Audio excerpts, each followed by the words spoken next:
আমাদের ব্রেনটাকে এমনভাবে সমাজে ধুলাই করে দিয়েছে, এমনভাবে ধুলাই করে দিয়েছে, যখন আমরা কোরআন সুন্নাহ ডাইরেক্ট কথা বলি ওদের কাছে মনে হচ্ছে যে রে বাবা এবার কি বল, একমাত্র আল্লাহর ইবাদত। নামাজে বলছেন ইয়াকা না'বুদু ওয়া ইয়াকা নাস্তাইন, এই কথা বলেই বাংলা মানে করলে হয় আল্লাহ আমি তোমারই ইবাদত করি, তোমার কাছে চাই। এই কথা বলে কোন লজ্জায় মাজারে গিয়ে আবার হাত তুলে দোয়া করেন। একটু আগে আপনি কি বললেন? ইয়াকা না'বুদু ওয়া ইয়াকা নাস্তাইন বলছেন নামাজে প্রতিদিন আল্লাহ আমি তোমারই ইবাদত করি, তোমার কাছে চাই। এই কথা বলে আপনি পীর সাহেবের ওসিলাতে দোয়া চাচ্ছেন, আছে না নাই? কারণ আপনার পীর আপনাকে শিখিয়ে দিয়েছে বান্দা তুমি এতই গুনাহ করেছো, এতই পাপ করেছো, তাই বান্দার এই গুনাহ আল্লাহ সরাসরি ক্ষমা করেন না, অতএব পীরের ওসিলা দিয়ে তোমাকে দোয়া করতে হবে, নচেত আল্লাহ তোমার দোয়া গ্রহণ করবে না। ভাই এমন কথা বলা হয় কি হয় না? মানে বান্দা আপনি এত গুনাহগার, এত পাপিষ্ট, এত কাবিরা গুনাহ করেছেন যে আল্লাহ ডাইরেক্ট আপনার দোয়া কবুল করবে না। এই জন্য মাঝখানে একটা দালাল লাগবে। কি লাগবে? দালাল লাগবে। কেন? এই যে আপনি তো সাধারণ মানুষ, কোর্টে ডাইরেক্ট তো পুলিশের সঙ্গে কথা বলতে পারবেন না, মাঝখানে কি লাগে? দালাল লাগে না? একটা দালাল লাগবে। তো মাঝখানে দালাল যদি না থাকে আল্লাহ নাকি গ্রহণ করবে না। আমি আপনাকে বলি ভাইজান, আপনি কত বড় পাপ করেছেন, কত খারাপ কাজ করেছেন, কটা জিনা করেছেন, কটা ধর্ষণ, কটা হত্যা করেছেন। সে বুখারী 2234 নম্বর হাদিস দেখেন, আল্লাহ নবী বানী ইসরাইল একটা ঘটনা বর্ণনা করছে যে একজন লোক 99টা মানুষকে মেরেছে। কয়টা? 99টা মানুষ মেরে হাতে একদম অস্ত্র নিয়ে হেঁটে চলে এসেছে একজন ইহুদি পণ্ডিতের কাছে, ইহুদি একজন আলেমের কাছে। এসে ওই লোকটা বলছে যে হত্যাকারী বলছে আমি এই মুহূর্তে 99 জন মানুষকে হত্যা করেছি, বলেন তো আপনি যে ঈশ্বরের উপাসনা করেন, আপনাদের ইহুদি ধর্মের ঈশ্বর আমাকে কি ক্ষমা করবে? ওই লোকটা তখন তাকে ডিসএগ্রি করেছে, 99টা মানুষ মেরেছে, ক্ষমা কিছু এরকম আছে না ভাইজান? বলছে কোনো ক্ষমা নাই, যা। বলছে তাই যদি আমার যদি ক্ষমা না হয় তোর বেঁচে থেকে লাভ কি? ওরও মুন্ডু উচ্ছেদ করে দিয়েছে একদম 100, মানে সেঞ্চুরি। 100 খানা মানুষকে মেরে হেঁটে চলে যাচ্ছে। আর একজন বড় আলেমের সঙ্গে দেখা হয়েছে, আবেদের সঙ্গে। তাকে গিয়ে বলছে যে এই মুহূর্তে আমি 100 খানা মানুষকে হত্যা করেছি, আপনি যে ঈশ্বর আল্লাহর উপাসনা করেন আপনার আল্লাহকে আমাকে ক্ষমা করবে? উনি সঙ্গে সঙ্গে অনেকগুলো কথা হাদিসের বিভিন্ন দিক থেকে আসছে, বুখারী, মুসনাদ আহমেদ, মুসনাদ আবি আল্লাহ, মুসনাদ শাফি। উনি সঙ্গে সঙ্গে বলছেন যে আল্লাহ তিনি তো তওবাবুর রহিম, তিনি তো তওবা করতে পারছেন, মানে তওবা যে করে তাকে আল্লাহ ভালোবাসেন, তিনি গাফুর রহিম, তিনি ক্ষমা করতে পছন্দ করে। যখন এই কথা বলেছেন উনি সঙ্গে সঙ্গে বলছেন আপনি ওই যে গ্রাম দেখছেন ওই গ্রামের দিকে চলে যান, ওখানে কিছু মানুষ ইবাদত করছে, তাদের সঙ্গী হন। আর আপনি যে গ্রামে থাকেন এই গ্রামে খবরদার যাবেন না, ওই গ্রামে খারাপ মানুষ থাকে।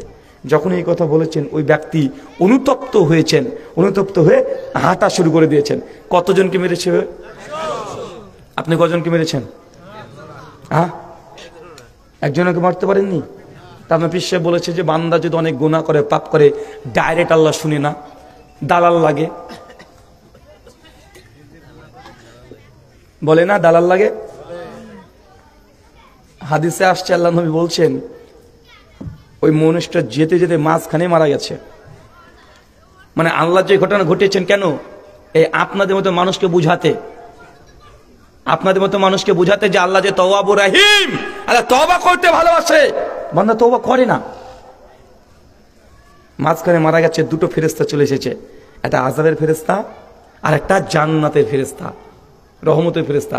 রহমতের ফেরেশতা বলছে কি জান্নাতে নিয়ে যাবো, আযাবের ফেরেশতা 100 জন মানুষকে মেরে যাবে জান্নাতে নিয়ে যাবে, ও ধরে টানাটানি করছে, ও একদিক দিয়ে টানে, এ একদিক দিয়ে টানে।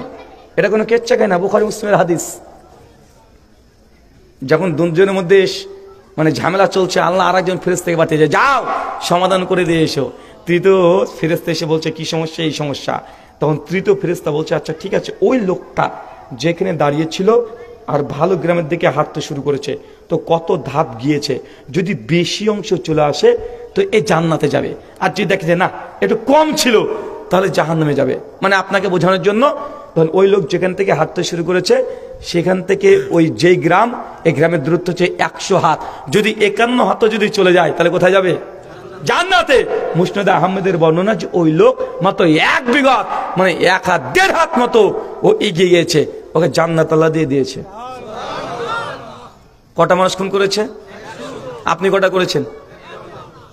তা আপনার পীর সাহেব যে বলেছে যে বান্দা তুমি এত গুনাহ করেছো, বাবা রে বান্দা তুই এত গুনাহ করেছিস, আল্লাহ তোকে ক্ষমা করবে না, এই জন্য একটা দালাল পীর লাগবে।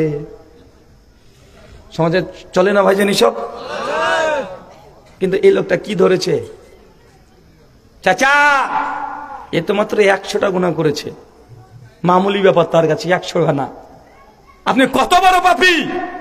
ইবলিশ শয়তানের চেয়ে তো পাপী আপনি, না? ইবলিশের চেয়ে তো আপনি খারাপ। কেন আপনি ইবলিশের ঘটনা জানেন না?